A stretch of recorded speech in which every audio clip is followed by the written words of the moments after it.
Okay, we're up to number 5. This is one of my favorite ones. Can't get my thread in here.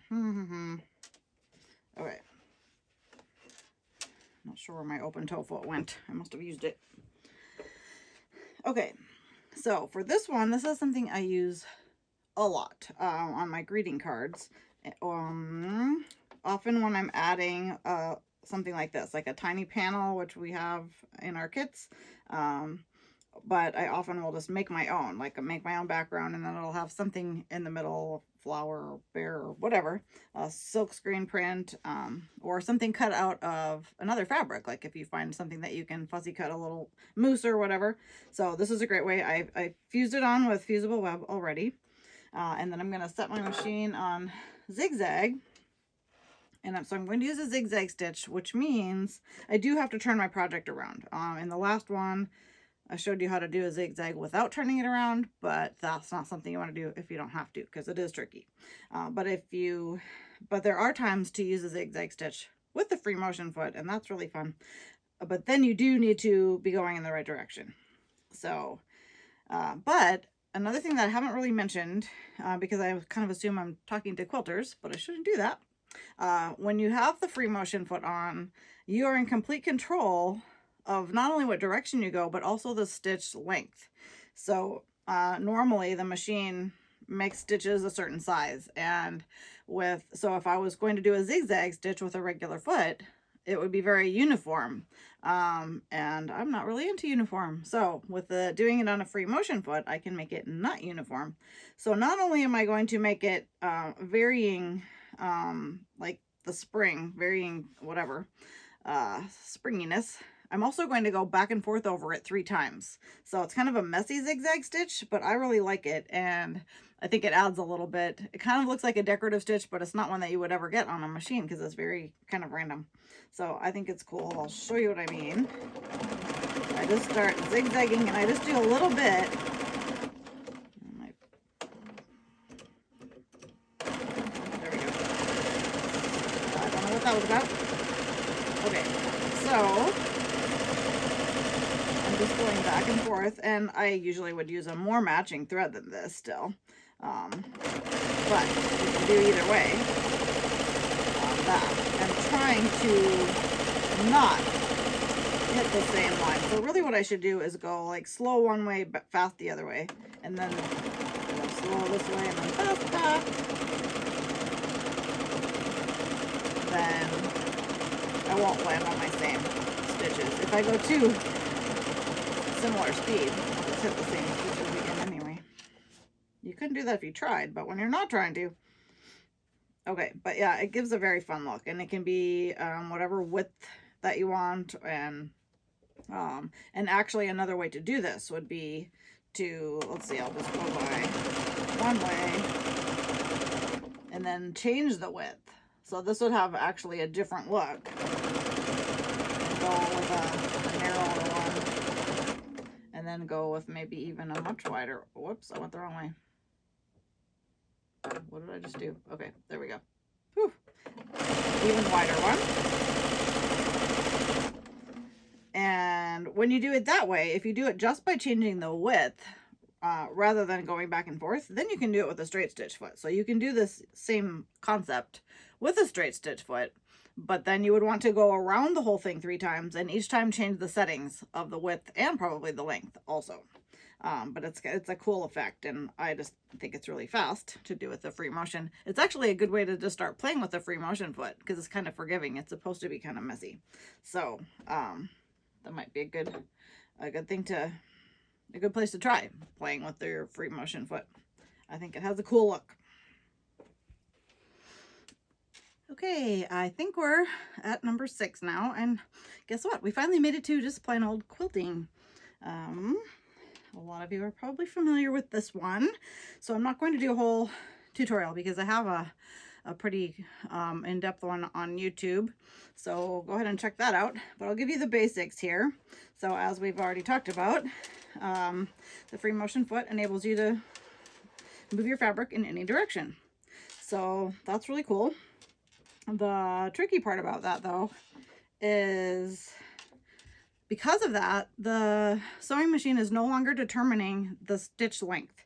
So that's the trickiest part. You can sew wherever you want, but you're in total control. How fast you move your hands compared to how fast the machine is going is how big the stitches are. So I can show you a couple tricks for making that go the way you want it to. So the first thing you should do if you're not starting on the edge is take one stitch. I don't have a slit in this foot, so I've got to grab a pin here. Pull your bobbin thread up. I'm going to get that back through my hole. This is way easier with the open toe foot. That's why, one of the reasons why I like that one. Okay, so then I'll just hold these and it won't make a snarly mess. So basically, you want the machine to be going faster than you like. But your hands don't have to go fast. So if you can get that through your head, the machine can be going fast, but your hands can still be going slow, so you don't have to panic. But the machine going fast still kind of makes you panic until you get used to it. So I'll just start a little bit here. So this is stippling, which is just a really common quilting design. So again, you know, the machine wasn't going super fast there, so I was moving my hands pretty slow. And that's the key. That's one of the keys to getting smooth corners. Really, that's, I guess, the main one, because that is what gives you a little bit smaller stitches. So when you're practicing, this is a really good tip. Go to both extremes. So do your hands really fast and the machine really slow. And you can get absolutely ginormous stitches. So we know that's not what we want. And then you can do the opposite and have the machine go really fast and your hands go really slow. And it's just about perforating the fabric there. They're so tiny. So doing both of those kind of helps get it into your head. How fast you need to be going with both. Another trick is to set the speed control, if you have one on your machine, to a speed that you're comfortable with when it's just floored, so that you can put the pedal all the way down and then you don't have to think about that. You can just keep your foot all the way down, and then you only have to think about your hands, and that really helps a lot too, because it takes something out of that equation. So I'm just going to do a little bit more here. Maybe I'll show you my swirly design, because I use that a lot. I start making a circle and work my way into the middle, and then work my way back out. So the secret here is to make your swirls on the way in farther apart than you need them, so you have room to get back up. So you want them to be spaced pretty far apart, twice as far apart as you want them. Then you have room to get back out, and you can make big ones and little ones.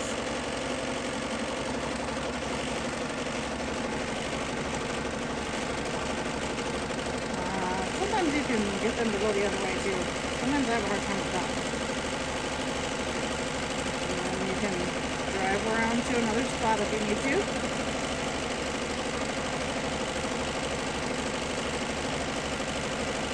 to. So filling your space is another thing that you have to get used to. But again, I'm not going to cover this in depth. I'm just going to show you that's just one of the things that this foot can do. Probably the main thing that people use it for. And several of my other uses are just variations of quilting, but they're not just a bunch of quilting patterns. That you can find all over the place on the internet, and I probably have some. But it has to have something extra unique about it to make it into my little series here. So I think I'm going to stop there for just the basic free motion quilting. But quilting is, what holds your quilt together and also adds a decorative element as well. I guess I'll say one more thing. If you really want it to show up, then you need to have a solid color fabric. It almost doesn't even matter what color the thread is. You can do black thread on black fabric and it will show pretty well, or white thread on white fabric, as long as the fabric is solid. This is cherry wood dyed fabric, so it's got a tiny bit of modeling to it, but not very much. So, and this is like a, I don't know, light aqua thread, so it shows up really well. But if you have a print or a busy, anything busy, it almost does not matter what color thread you use. It will be hard to get it to show. So you don't have to stress about that. If you don't want it to show when you're learning, use matching thread, but as long as you have something going on your quilt, if it's not solid, super solid fabrics, it won't show up nearly as much as you think anyway. So I hope you'll practice, because it definitely takes practice. The concept is pretty easy, but getting that muscle memory, it just takes time doing it. And, I've been doing this for 35 years. So it's, it doesn't start out this easy, but you just have to do it. You just have to do it. And so I can give you information, but I can't give you practice and experience. So you have to do that on your own, but it's totally worth it because it's so much fun. Okay, on to the next one. I decided to pop back into the middle of this video after it was all done because I realized I forgot a couple things that I wanted to mention in the free motion part. So one of them is some machines have what's called a stitch regulator, and it's a free motion foot, and it plugs into your machine, and the way it works is it has a little laser eye on it. So you just turn the machine on, like you just push the go button, and then you start moving your hands, and as you move your hands, then it sews. So it sews faster if you're moving your hands faster, and slower if you're moving your hands slower, and so therefore it is controlling the stitch length, which is normally one of the tricky parts about free motion, that when you don't have this, then you are controlling the stitch length. So that is a way to get some assistance with your free motion quilting. These came out after I was, had been doing it for years, and so I've never gotten used to using one. So I don't usually, but they're, if you start with that, then that's your normal. So that can be really helpful. So, and you have to have a machine, that has the capacity to have that. You can't get this for just any machine. It's kind of a fancy little gadget. And then I also wanted to just make sure to start showing you examples where after this video, we're going to be done with the kind of basic utilitarian type free motion things already, and getting into some of the more creative and more fun, I think, ones. And so, excuse me. So I wanted to show you a couple of examples. So this was just a little kind of sampler that I made. Maybe I'll put that in the front for a minute so you can see it better. I just did a couple of like wavy lines, kind of similar to some of my kits, and some simple trees and a moon, and then I filled in each section with some different free motion patterns to practice them. And I thought this would be a good way for you to practice free motion and still end up with a little project when you're done. It doesn't matter what size and shape you make it, and it's pretty simple shapes to draw, but then you can, practice with some of those stitches. And then this is just another example of something that's been free motion quilted. I have just a hard time getting my quilting to show up, and I had a hard time finding something to show you where you could see it on video. Oh, so it's terrible. But this one, I actually went over it all twice because of the design. You kind of have to. And then on the gold ones, I actually went over them 4 times because I really wanted them to show up. So, and then the centers of the flowers are getting more into the thread sketching, but really it's still the same process. And so anyway, that's just got a lot of stitching on it. Hopefully you can see it. So I definitely want to start showing you more, finished products or projects, and not just using boring muslin scraps to show you things on. So that worked okay for the utilitarian stuff, but for the fun stuff, I want to show you some actual, finished projects, and hopefully motivate you to try some of these things. So back to our regularly scheduled video. All right, this next one is kind of fun. It's something you may or may not know that you can do with this foot.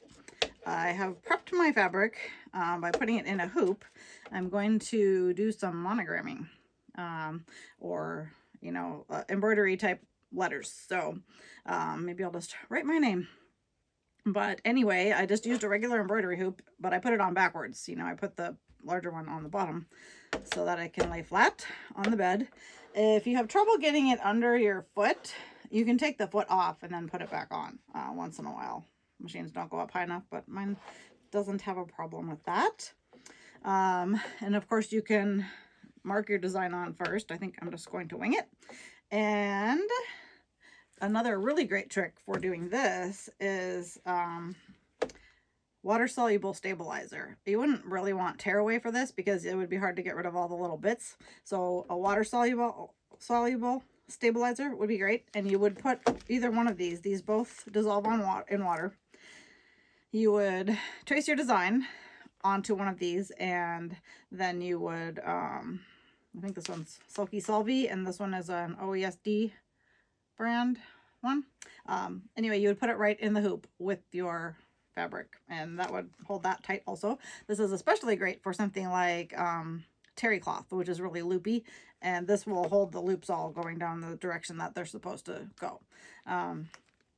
But it also is just a great way to transfer your design. I've used this for a lot of different things, other things that we'll get into probably later in this series. So it's super cool stuff to have around, and then it just washes out with warm water when you're done.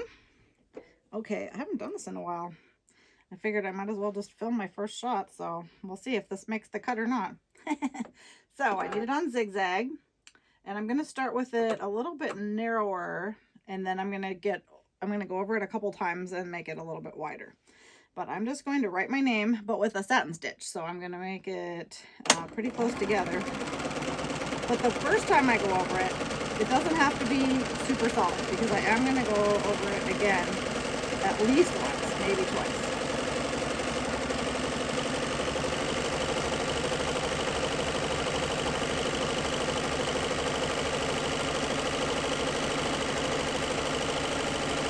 I'm going to cross my T on the way down, so I don't have to go back. Okay, now I'm going to make it a smidge wider. Whoops, that's the wrong way. And go over it again, and I'll see if I can get by with just 2. So this time I'm going to go slower. This one I know I have to come back down, so I won't go up quite as slow.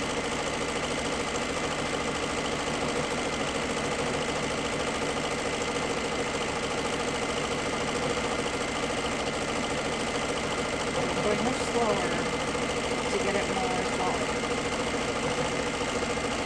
But if it's still not solid enough, after the second time, I'll go around again. I'm just catching on my table.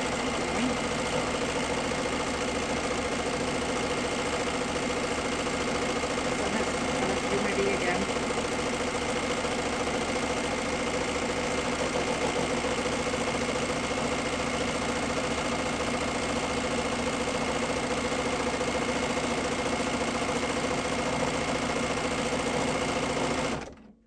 I'm not super happy with my B, so I think I'm going to make it slightly wider again, just a couple steps.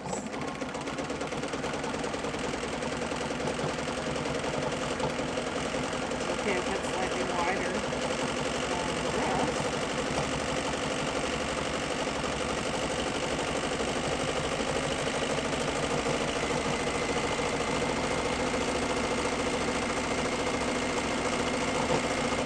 Okay.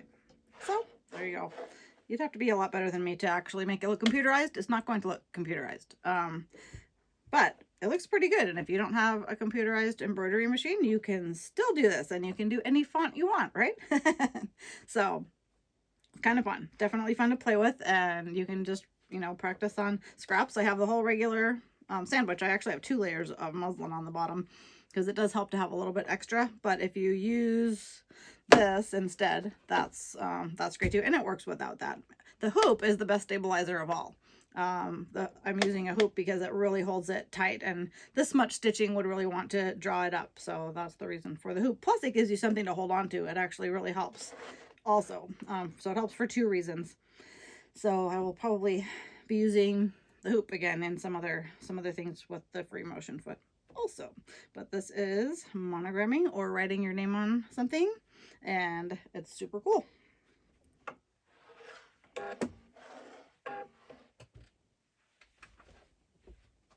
All right, we are at number 8 in the series, and when I was deciding and planning this series, I had to make a lot of decisions as to what I would consider, a different thing. So there was a lot of subjectiveness to that. There's probably some that I could have combined.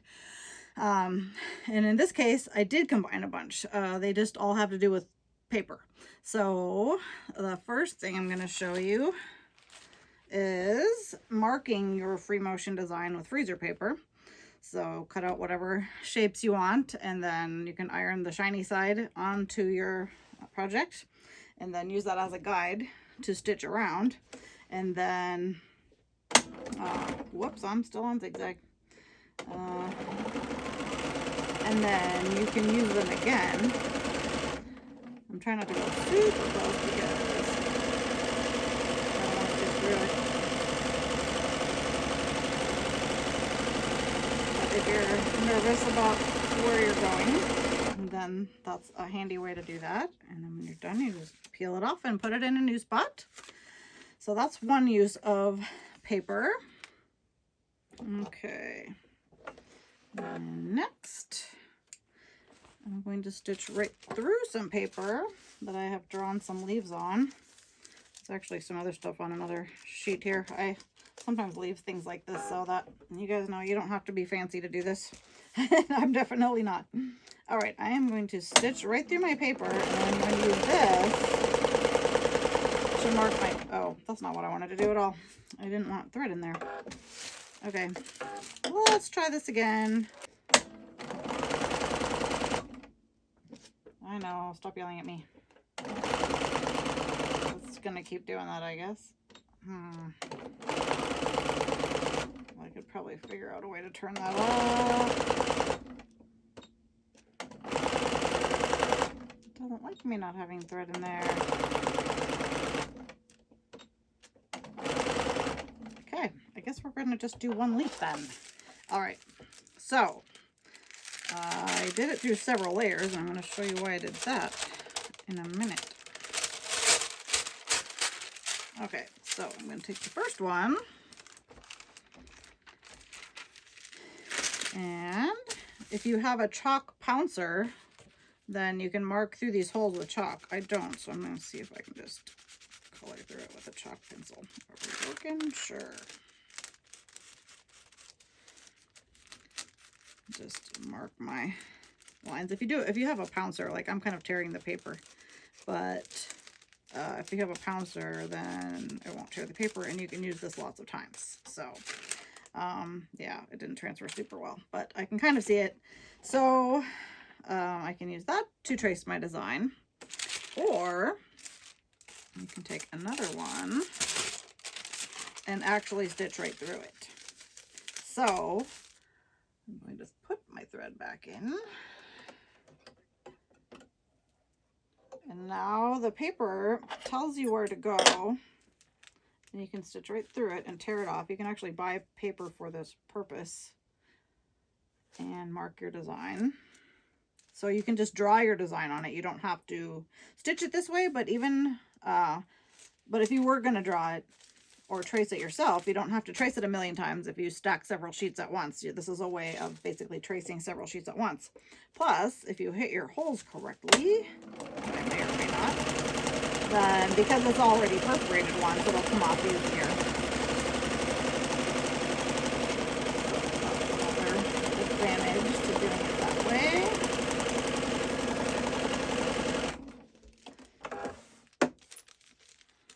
So that's another way to mark where you're going to stitch, and then you just want to carefully remove your paper. But with this, you can't use it again because it's been destroyed. So, but yeah, not too bad. Not too bad at all. Came right out, which it wouldn't have come out quite as easily if it hadn't been perforated first. So, another little trick. Okay, I have one more involving paper, and that is just stitching right on paper. So you can have fun with that, and maybe you're gonna make a greeting card or something and just want a little stitching around the edge. This is something you only get one shot at, so you can do it with a straight stitch, but also, but of course, with this free motion.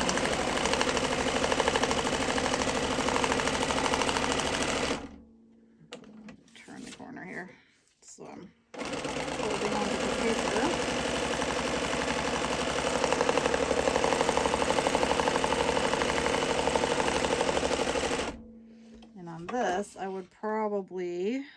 put my threads to the back.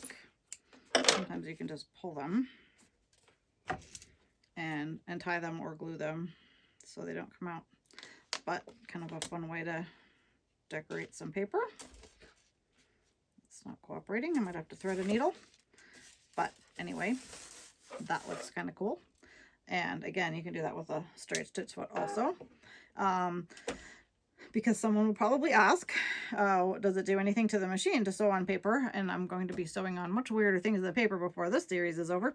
But it's a little bit hard on the needle, so you'll probably wear out your needle faster. But you know, just doing that much, I don't think is going to do anything. But that's the only danger if it's not something thin like this. Like, you don't want to sew through something super duper thick. But as long as the needle doesn't have any trouble going through it, then it may wear it out a little bit faster, but that should be all it does.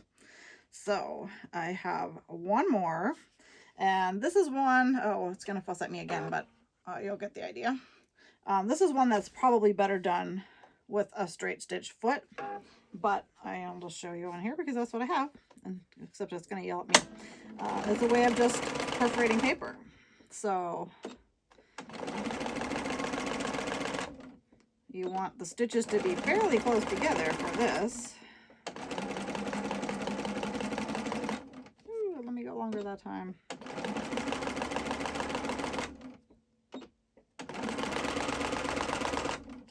I don't always like it when machine think they're smarter than me. Okay, so anyway, if you did it with a straight stitch foot, it would be straighter. So, but kind of fun. You can use it to make perforated paper. That was a bonus one.